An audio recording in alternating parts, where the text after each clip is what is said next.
Joe, je t'invite.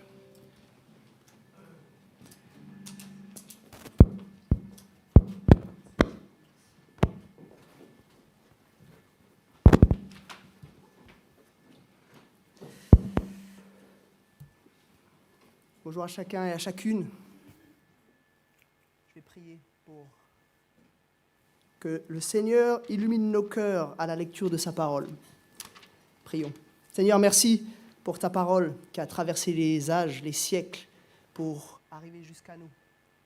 Merci pour cette parole que nous pouvons lire et méditer maintenant. Seigneur, je te prie que tu puisses nous transformer. Rends-nous des disciples fidèles, malléables et à l'écoute de ce que tu veux nous dire. Et que cette parole puisse pas être sans effet, mais qu'elle puisse nous transformer durablement. Amen. Chers amis, on va continuer notre périple dans une... Alors attendez. Voilà, parfait. Afin d'essayer de développer ensemble ce qu'on a appelé la mécanique du salut. On essaye de plonger un petit peu dans ce grand plan de sauvetage que Dieu a mis en place pour nous. La semaine dernière, on a démarré ce processus et on a vu qu'à la source du salut, il y a Dieu. Dieu qui nous a choisis et qui nous a appelés. C'est son œuvre. Et du coup, c'est complètement impossible de nous glorifier. Il est celui qui nous a sauvés. Ce n'est pas nous-mêmes. Et puis maintenant, on avance un petit peu dans le processus. Et on va voir aujourd'hui un deuxième point. On va voir qu'au départ, au portail, à la porte d'entrée du salut, il y a une transformation. La première chose qui se produit, c'est une transformation. Jusqu'ici, on était plutôt dans la pensée de Dieu, on a planté le décor, voilà comment l'architecte a prévu les choses. Et puis maintenant, on arrive sur le chantier. On commence à comprendre l'œuvre en tant que telle que nous la vivons. Et cette œuvre, elle commence par une transformation. On va voir ensemble maintenant, dans un petit instant, un entretien que Jésus-Christ a eu avec un homme, un érudit, un pharisien, en fait, quelqu'un qui connaissait bien les textes de l'Ancien Testament. Il s'appelle Nicodème. Et c'est dans l'Évangile selon Jean, chapitre 3, qu'on va lire le rapport de cet entretien que Jésus a eu avec Nicodème. Et sur la base de cet entretien, on va essayer de comprendre, parce que Jésus va expliquer à cet homme cette transformation. Il va expliquer la nature de cette transformation. Et vous verrez, on va voir que cette transformation, elle comprend 3 ingrédients. 3 ingrédients indissociables. C'est un petit peu comme, vous savez, pour faire du pain, on a besoin de 3 ingrédients. On a besoin de mettre de la farine, de l'eau et de la levure. Si on enlève un des 3 ingrédients, c'est plus du pain, c'est autre chose qu'on va faire. Et bien là, de la même façon, on va voir qu'il y a 3 éléments qui sont indispensables pour que cette transformation puisse avoir lieu. Donc on va écouter ce que Jésus dit à Nicodème dans Jean chapitre 3, et ce sera aussi affiché à l'écran. Est-ce que vous êtes prêts pour cette lecture ?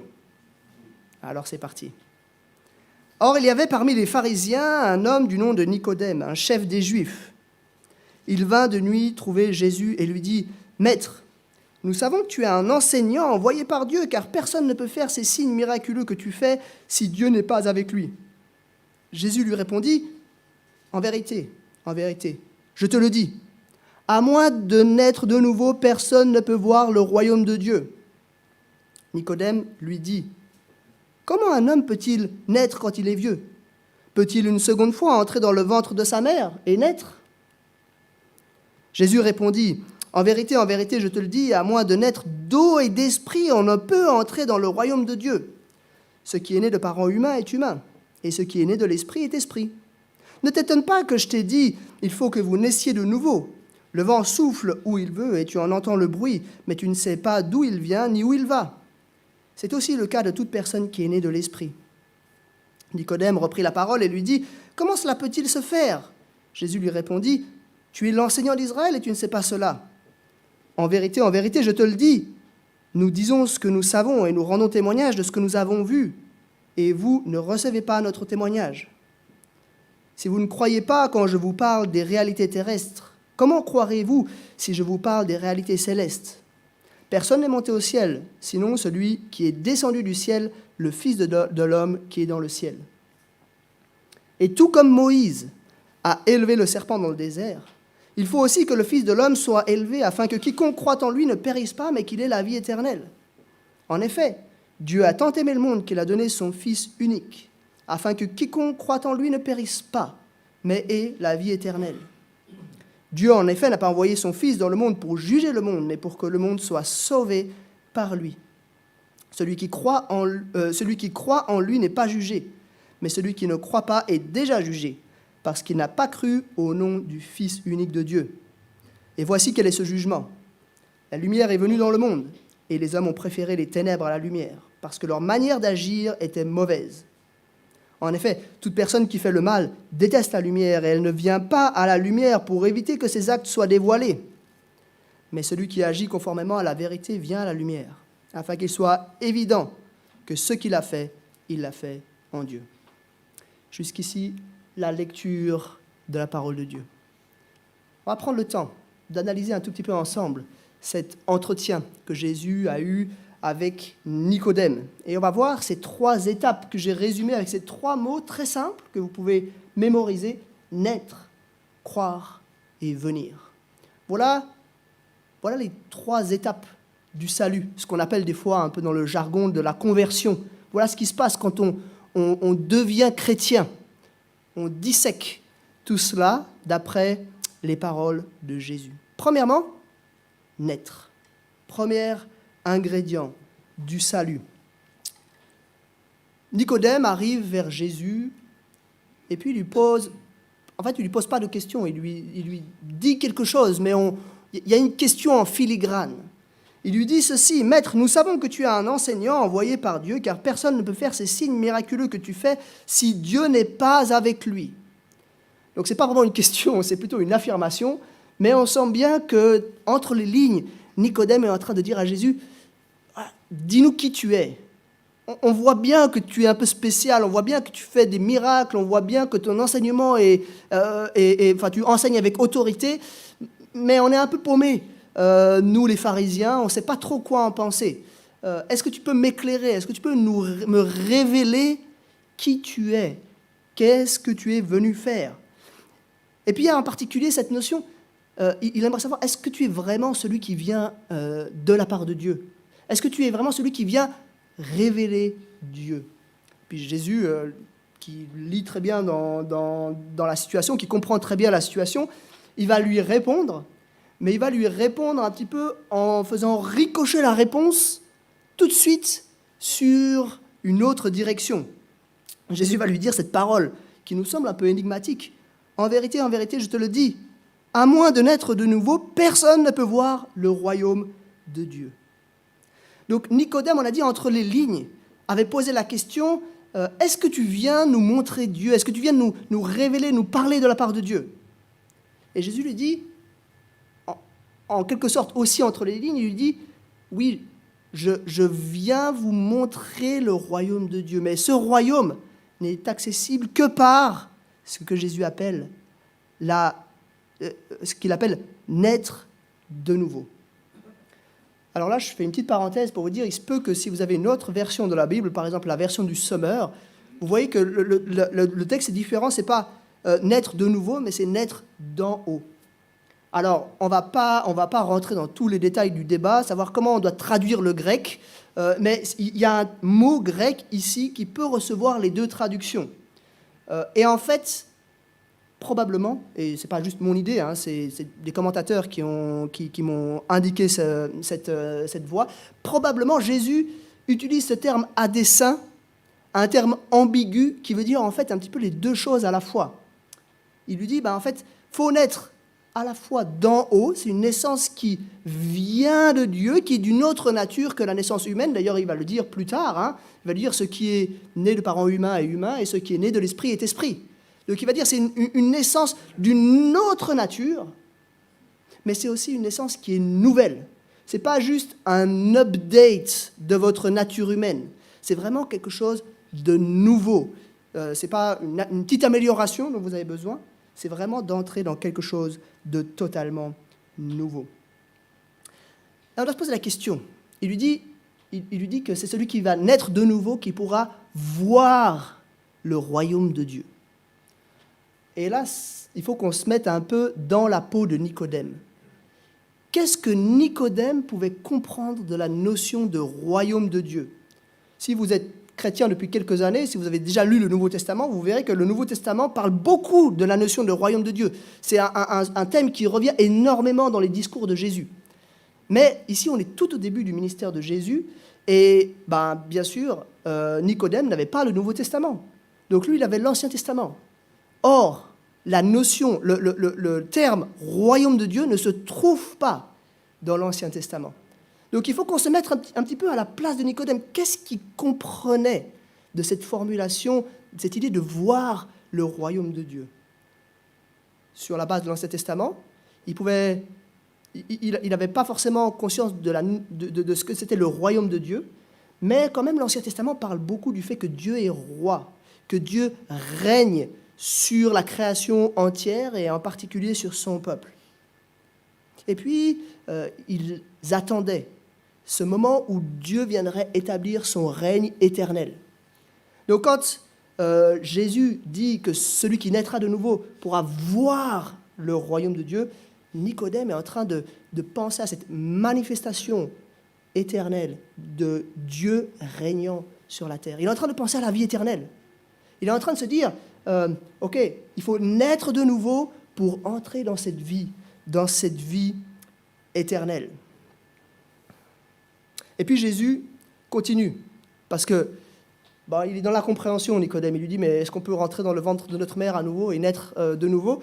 Alors, probablement, Nicodème ne pensait pas que c'était ça que Jésus demandait, mais en fait, c'était une formule pour dire à Jésus, ok, mais je ne comprends pas trop ce que tu es en train de me dire. Ça veut dire quoi, naître d'en haut, naître de nouveau? Est-ce que tu peux aller un peu plus loin pour m'aider à comprendre ce que ça signifie? Et Jésus va continuer. Il va lui dire ceci, en vérité, je le dis, à moins de naître d'eau et d'esprit, on ne peut entrer dans le royaume de Dieu. Alors là, on se dit, ok, merci Jésus, c'est pas naître d'en haut, on développe un petit peu, c'est naître d'eau et d'esprit. Est-ce que tu peux éclairer un peu? De nouveau, je crois qu'il faut se mettre à la place de Nicodème. Nicodème, il avait l'Ancien Testament. Quand Jésus lui dit naître d'eau et d'esprit, il y a sûrement, alors on n'est pas dans la tête de Nicodème, mais on peut penser qu'il a sûrement à l'esprit une prophétie de l'Ancien Testament qui parle justement d'eau et d'esprit. Je vous la lis, c'est dans le livre du prophète Ézéchiel, chapitre 36. D'ailleurs, si vous voulez une fois lire les chapitres 36 et 37 d'Ézéchiel, c'est un texte qui est magnifique. Je ne vais pas lire tous ces deux chapitres, mais je vais lire juste quelques versets. Ézéchiel, chapitre 36, à partir du verset 25, quelques siècles avant la venue de Jésus-Christ, Ézéchiel, de la part de Dieu, a annoncé ceci. C'est donc Dieu qui parle, hein. C'est Ézéchiel qui l'écrit, mais c'est Dieu qui parle. « Je vous aspergerai d'une eau pure et vous serez purifiés. Je vous purifierai de toutes vos impuretés et de toutes vos idoles. Je vous donnerai un cœur nouveau et je mettrai en vous un esprit nouveau. Je retirerai de votre corps le cœur de pierre et je vous donnerai un cœur de chair. C'est mon esprit que je mettrai en vous. Ainsi, je vous ferai suivre mes prescriptions, garder et respecter mes règles. » Jusqu'ici, donc, cet extrait de la prophétie d'Ézéchiel. Vous avez remarqué que les deux thèmes sont liés dans cette prophétie? L'eau qui purifie, je vous aspergerai d'une eau pure et vous serez purifiés. Et puis, l'esprit que Dieu octroie, qui opère cette transformation, ce cœur de pierre qui va devenir un cœur de chair. Le fait que Dieu donne la vie par son esprit. Et si vous lisez la suite, au chapitre 37, il y a une fameuse prophétie la prophétie qu'on appelle de la vallée des ossements. C'est une prophétie où Ézéchiel va voir des cadavres, enfin pas des cadavres, mais des ossements dans une vallée. Et puis Dieu va faire un miracle, il va faire croître de la chair sur ces ossements, et puis ensuite il va souffler son esprit sur ces cadavres pour leur donner la vie. Donc clairement dans la pensée de cette prophétie, l'eau symbolise la purification et l'esprit symbolise la vie, la vivification, le fait de devenir vivant. Donc on arrive un peu mieux à comprendre maintenant. Naître d'en haut, ça veut dire recevoir d'en haut la purification et la vie, cette vivification. Donc, même si ça nous semble un petit peu scabreux, on ne comprend pas trop, si on se met à la place de Nicodème, qui connaissait bien ces prophéties, on se dit, ok, voilà probablement ce que Nicodème comprenait quand Jésus lui dit de naître d'eau et d'esprit. C'est une nouvelle naissance que Jésus aussi qualifie comme étant totalement différente. Ce qui est né de parents humains est humain.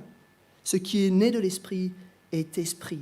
C'est une nouvelle naissance qui est aussi imperceptible. Il y a ce que Jésus dit sur le vent.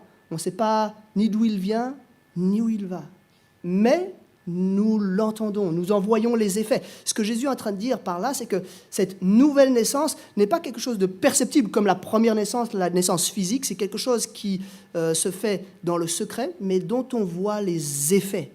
Ce n'est pas quelque chose qu'on peut comprendre, qu'on peut expliquer, mais c'est quelque chose dont on voit les effets, comme le vent, qu'on ne peut pas comprendre, qu'on ne peut pas appréhender avec nos sens, mais dont on peut voir, entendre le bruit ou voir les arbres qui bougent sous son effet. Donc on prend un peu de recul sur ce premier point. Il faut naître de nouveau. Qu'est-ce que Jésus dit en fait avec ça ? Ce que Jésus fait, il est en train de dire qu'il y a comme deux humanités en réalité. Il y a une première humanité, une première nature humaine qui devait être en relation, dans une relation d'alliance avec Dieu, avec son Créateur, avec l'Éternel. Mais cette première humanité, cette première nature humaine a été tenue en échec dans cette alliance. Elle n'a pas été capable de rester dans cette relation d'alliance avec Dieu. C'est ce qui s'est passé dans Genèse chapitre 3. Si vous allez dans les groupes de maison, vous avez dû parler de ce chapitre, ou alors vous parlerez cette semaine de ce chapitre. C'est ce qu'on appelle la chute. Le moment où l'humanité a décidé de s'éloigner de Dieu. Elle a décidé de tourner le dos à Dieu, de se déconnecter de la source, de se déconnecter de Dieu. Et du coup, cette humanité est rentrée dans une relation de conflit. Au lieu d'une relation d'alliance, c'est arrivé à une relation de jugement, de conflit contre Dieu. Mais cette nouvelle humanité, on aurait pu s'imaginer qu'elle arriverait à se rattraper, à un moment donné, à comme rétablir une nouvelle alliance. Et puis, il y a eu plusieurs étapes. On a espéré, si vous lisez l'Ancien Testament, on a espéré que peut-être il y a des candidats qui auraient pu, au sein de cette humanité-là, rétablir une nouvelle alliance. On pourrait penser, par exemple, à Caïn et Abel. Je ne sais pas si vous avez déjà réfléchi à ça. Mais en fait, on pourrait se dire, si on n'était pas nous-mêmes faisant partie de l'humanité et puis constatant que le mal va toujours de pire en pire, on aurait pu se dire, ok, Adam et Ève ont tourné le dos à Dieu, mais ensuite ils vont avoir des enfants. Bonne nouvelle, les enfants vont peut-être faire mieux que leurs parents. Mais le constat est amer, puisque Caïn et Abel, c'est l'histoire du premier meurtre. On se rend compte que cette rébellion contre Dieu est passée à la deuxième génération. Un peu plus tard, si vous lisez dans le livre de la Genèse, on a Noé. Noé aussi, c'était un bon candidat pour peut-être rétablir une relation d'alliance avec Dieu. Noé, c'était le meilleur de sa génération, la crème de la crème. Dieu va éradiquer l'humanité entière, il va garder le meilleur et il va recommencer l'humanité avec le meilleur. Qu'est-ce qui se passe ? Le péché est toujours là. Donc, même en prenant le meilleur, on n'a pas été capable de rétablir une relation avec Dieu. Et puis après, il y a plusieurs grandes institutions que Dieu va établir et qui vont être trouvées en échec. On peut penser par exemple aux prêtres. Dieu instaure un système de prêtres dans l'ancienne alliance. Et on pourrait se dire, super, les prêtres, ça devrait pouvoir faire l'intermédiaire entre l'humanité et Dieu, donc peut-être rétablir cette connexion qui a été rompue au moment de la chute. Mais on se rend compte, en lisant l'histoire d'Aaron et de ses fils, que dès la première génération, les prêtres sont tenus en échec. Ils vont continuer à exister, mais on se rend compte que ce n'est pas la solution qui nous permet de rentrer à nouveau dans une relation d'alliance avec Dieu. Un peu plus tard, on a la royauté, avec un peu en tête de file le roi David. Et on pourrait se dire, voilà celui qui va régner sur le peuple de la part de Dieu, qui va être capable de nouveau mettre le peuple en situation d'alliance avec Dieu. Mais on se rend compte que David, lorsqu'on lit sa vie, et puis encore bien plus son fils Salomon, et puis ensuite leurs descendants, vont pas du tout faire cela, et ils sont tenus en échec. Alors Dieu envoie les prophètes, de nombreux prophètes, pour parler de sa part au peuple, pour essayer d'inciter le peuple à revenir à lui. Mais on se rend compte qu'encore là, c'est un échec. Et on se rend compte que l'humanité 1, si on peut dire, est constamment en échec pour rétablir cette alliance avec Dieu. Mais en fait, c'est assez logique. L'humanité a tourné le dos à Dieu. Elle a choisi de briser cette alliance.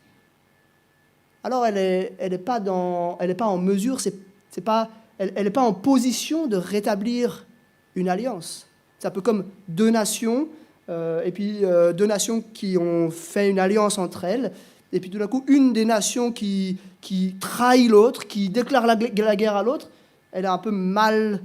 elle ne se situe pas très bien, elle est mal positionnée pour pouvoir dire « Ok, bon, maintenant on a déclaré la guerre, on a perdu, mais on va rétablir une alliance. » Non, bien sûr que non. Il faudrait que ce soit l'autre nation, celle qui a été attaquée, celle qui a été offensée, qui décide de peut-être, par grâce, rétablir cette alliance. Le problème, c'est que cette rébellion, elle est collée à notre humanité. Et ce que Jésus dit ici, c'est qu'il faut naître de nouveau. Il ne faut pas juste améliorer un petit peu l'humanité. Il faut entrer dans une humanité 2 en quelque sorte. Entrer dans ce que la Bible appelle une nouvelle alliance. On ne peut pas recoller les morceaux. Il faut quelque chose de définitivement nouveau. Et c'est tellement profond qu'il faut que vous soyez créés de nouveau, que vous naissiez de nouveau. Comme on est né de parents humains, il faut maintenant que nous naissions dans cette nouvelle humanité de l'esprit. C'est ce que les théologiens ont appelé la régénération. On doit être généré de nouveau, créé de nouveau. On passe par une nouvelle naissance. Ça, c'est un miracle.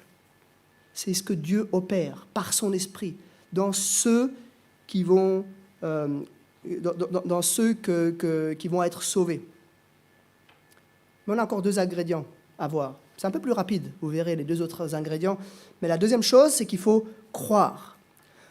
Ok, on arrive au bout de tout ça. Probablement Nicodème avait un petit peu compris ces choses-là, probablement pas dans les mêmes termes que ce que je viens d'expliquer, mais quand même, à la fin, au verset 9, Nicodème, il dit, mais comment cela peut-il se faire? Ok, j'ai compris, il y a une nouvelle humanité, il faut qu'on naisse de nouveau, il nous faut une nouvelle nature, il faut qu'on soit recréé, mais comment est-ce que c'est possible? Et là, Jésus va donner 2 éléments, 2 choses qu'il faut... que cette transformation va en quelque sorte opérer. La première chose que Jésus dit, c'est qu'il faut croire. La foi. Il faut placer sa foi en Jésus-Christ. Et puis Jésus commence en disant que personne, en fait, peut voir le royaume de Dieu. Cette vie éternelle est totalement inaccessible, sauf une personne, lui-même. Lui-même l'a vu. Lui-même l'a connu. Pourquoi? Parce que, c'est le verset 13 qui dit « Personne n'est monté au ciel, sinon celui qui est descendu du ciel, le Fils de l'homme qui est dans le ciel. » Lui, Jésus-Christ, est descendu du ciel Il vient de la présence de Dieu. Et par conséquent, lui seul est capable de nous parler de ce que Dieu veut, du plan de Dieu. Lui seul est capable de mettre en place un chemin pour entrer dans la présence de Dieu. Et puis, il va continuer en parlant de Moïse, qui avait élevé un serpent dans le désert. Alors, si vous voulez lire cet épisode, c'est dans Nombre 21. Je résume en quelques mots, dans Nombre 21, c'est à un moment donné où Dieu a exercé un jugement contre le peuple d'Israël, contre son peuple, et ce jugement, il a pris la forme de serpent, et puis les gens qui se faisaient piquer par ces serpents mouraient. Et puis, Dieu a dit à Moïse, tu vas faire un serpent d'airain, tu vas le lever sur une perche, et en le levant sur une perche, toute personne qui regardera ce serpent sera sauvée. Et là, Jésus, il voit en cela, il nous indique que ce qui s'est passé là, c'était comme un geste prophétique pour quelque chose qui allait se passer des siècles plus tard. À peu près 1500 ans plus tard, non pas un serpent d'airain, mais Jésus-Christ lui-même serait élevé à deux niveaux. Premièrement, on pourrait dire qu'il a été élevé sur la croix, et c'est en regardant Jésus à la croix, en croyant en lui, que nous pouvons être sauvés. Et deuxièmement, après sa mort, il est ressuscité et il a été glorifié. Donc il a aussi été élevé dans le sens qu'il est monté auprès du Père. Comme tu as dit, Max, dans l'introduction, il est aujourd'hui auprès de Dieu, auprès du Père. Il intercède pour nous, il est notre avocat. Et c'est parce qu'il a été élevé dans cette gloire-là, il a été élevé sur la croix dans la mort, il a été élevé dans la gloire auprès du Père. C'est à cause de cette élévation-là que Jésus peut nous sauver, que Jésus nous sauve. Alors ce que Jésus dit, et vous pouvez relever dans le texte plusieurs fois, c'est marqué « Celui qui croit en lui n'est pas jugé, mais celui qui ne croit pas est déjà jugé parce qu'il n'a pas cru au nom du Fils unique de Dieu. » C'est le fait de croire qui va permettre à des personnes de recevoir ce salut. Dieu a choisi de nous sauver sur la base de la foi en Jésus-Christ. Comment ça se passe ? Jésus-Christ est venu. Il a vécu cette vie parfaite. Il est mort à notre place. Il a payé notre condamnation. Il a pris sur lui, la Bible parle d'une dette. Il a pris sur lui, il a payé lui-même la dette qu'on aurait dû payer à cause de nos péchés.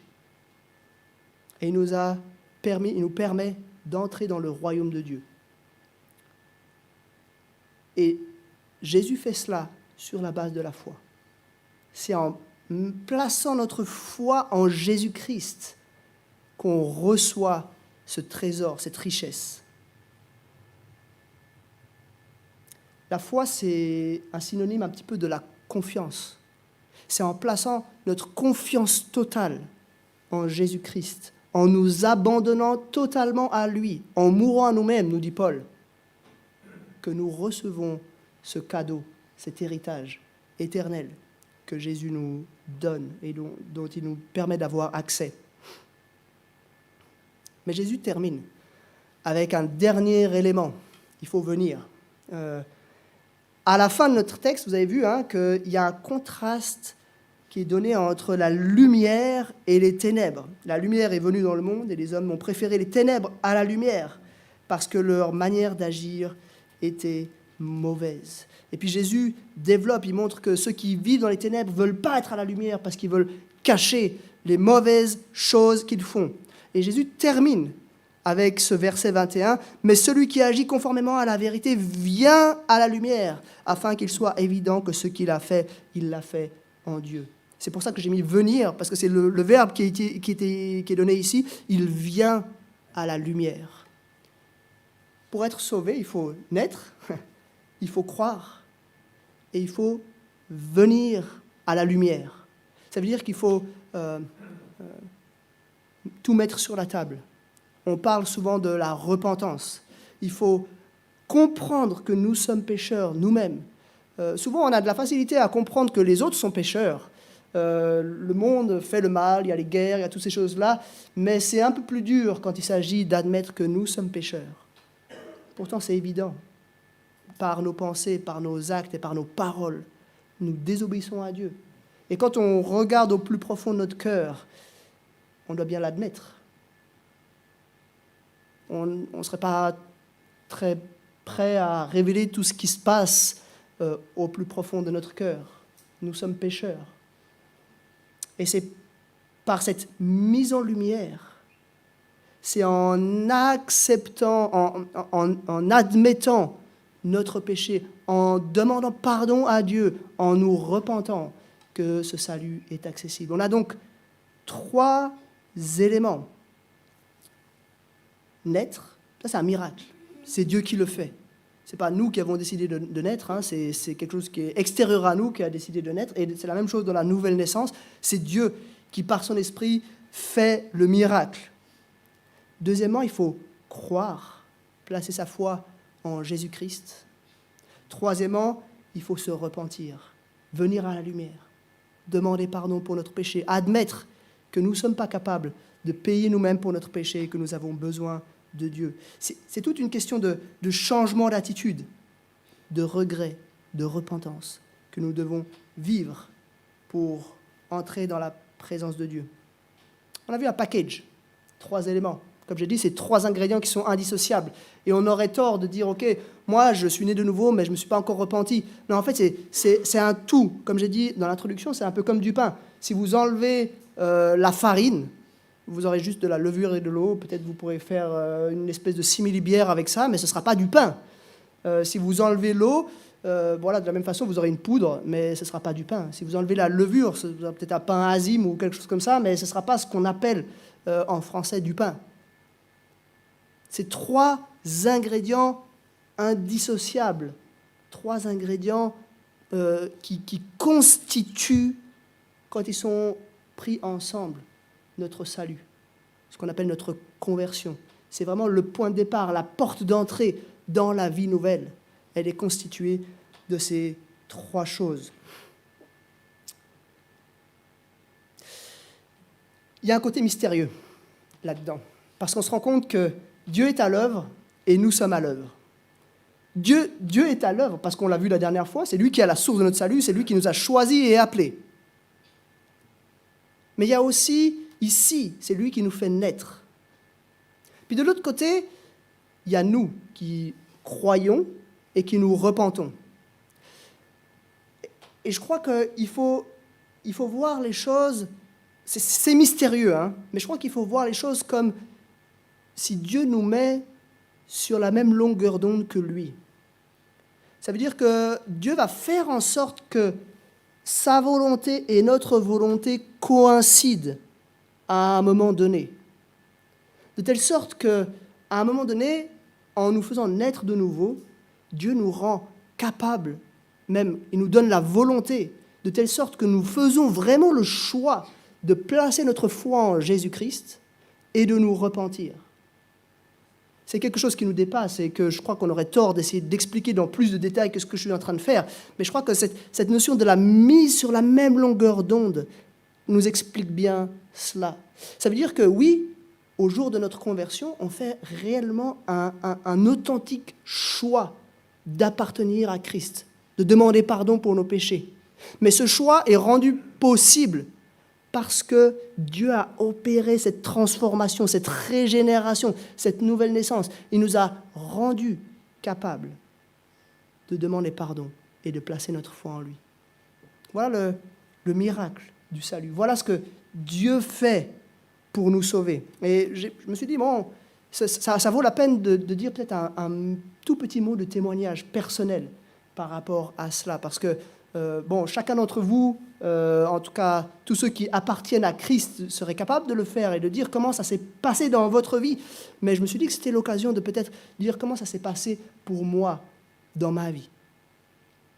Moi aussi, j'ai appris à connaître l'Évangile un peu au compte-gouttes, petit à petit. Le Seigneur m'a interpellé à plusieurs moments de ma vie par des nouvelles notions, des nouveaux éléments que j'ai pu comprendre, comme la notion de placer sa foi en Jésus-Christ. Ça, c'est quelque chose que j'ai compris à un moment donné. Je ne me rappelle plus quel âge j'avais, mais c'est quelque chose que j'ai pu comprendre à un moment donné. Le fait que j'étais pécheur et que j'avais besoin du pardon, c'est quelque chose que j'ai aussi compris à un moment donné.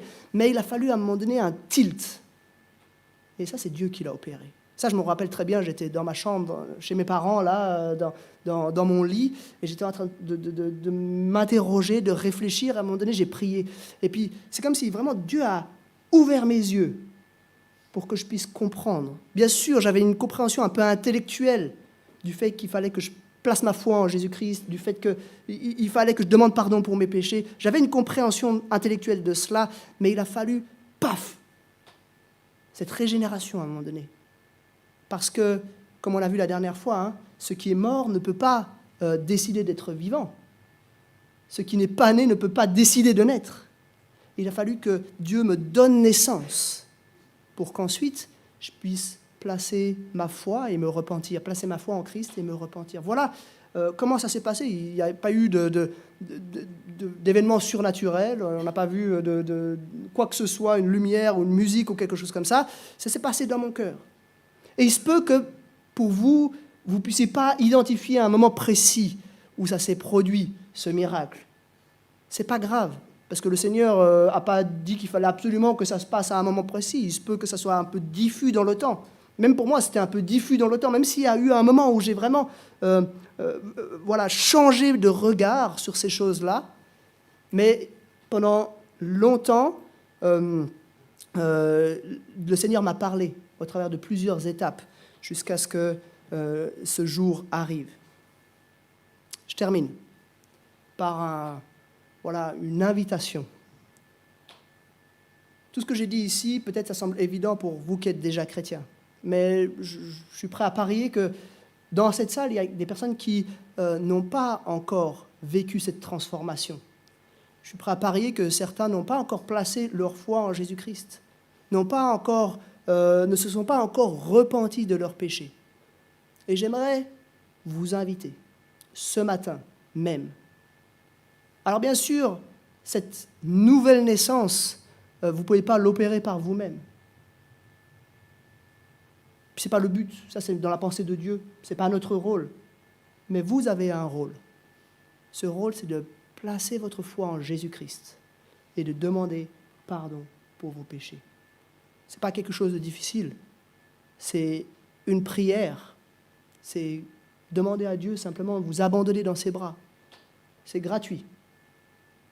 Mais en même temps, ça coûte tout. Parce que vous acceptez de mourir à vous-même et de vivre pour Dieu totalement. C'est un changement de vie qui est radical que Jésus nous propose ici, une nouvelle naissance. On ne reviendra pas en arrière. Une fois qu'on est né de l'Esprit, on ne va pas revenir en arrière et dénaître pour devenir de nouveau des enfants humains, des êtres humains de la première humanité. C'est sans retour en arrière possible. Mais ça vaut la peine. Parce que ce que Jésus nous promet ici, c'est de voir le royaume de Dieu. C'est d'entrer dans le royaume de Dieu.